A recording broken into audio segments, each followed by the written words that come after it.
Bonsoir, mesdames et messieurs. Une fois de plus, le nouveau logiciel de traduction automatique du Bureau de la traduction au fédéral soulève le mécontentement. Après un professeur de l'École de traduction de l'Université d'Ottawa, c'est au tour de l'Association des traducteurs et interprètes de l'Ontario de dénoncer les lacunes de ce nouvel outil. Et parallèlement à cette initiative, des traducteurs du Québec ont signé une pétition qui demande la démission de la PDG du bureau, Donna Hashimov. Reportage Jérôme Bergeron. Sa place n'est plus là à la direction du bureau. Geneviève Sauvé, traductrice privée à Val-des-Monts, est l'instigatrice de cette pétition exigeant la démission de Donna Hashimov.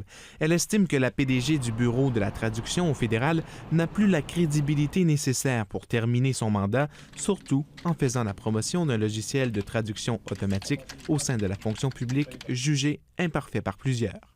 Moi, je le fais surtout parce que je tiens la qualité du français à cœur et puis je le fais pour défendre la profession. La traductrice a pris cette initiative pour soutenir le professeur de l'Université d'Ottawa, Charles Leblanc, qui avait lui aussi exigé sa démission. Toutefois, l'École de la traduction de l'université s'est rapidement dissociée des propos du professeur. Les commentaires rattachés à la pétition témoignent du mécontentement de plusieurs traducteurs en ce qui concerne l'outil de traduction et la PDG, Donna Hashimov. Je suis outré par son manque de respect à l'égard des professionnels engagés, peut-on lire.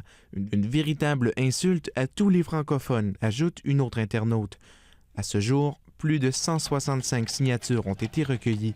Geneviève Sauvé espère en récolter plus de 500 avant de la déposer au secrétaire parlementaire. Une source au sein du Bureau de la traduction nous indique que les employés du bureau hésiteront à signer cette pétition par crainte d'être immédiatement renvoyés. Mais j'ose espérer qu'il y en a qui vont avoir le courage de le faire. Les opposants à ce nouvel outil de traduction reçoivent également un autre appui de taille.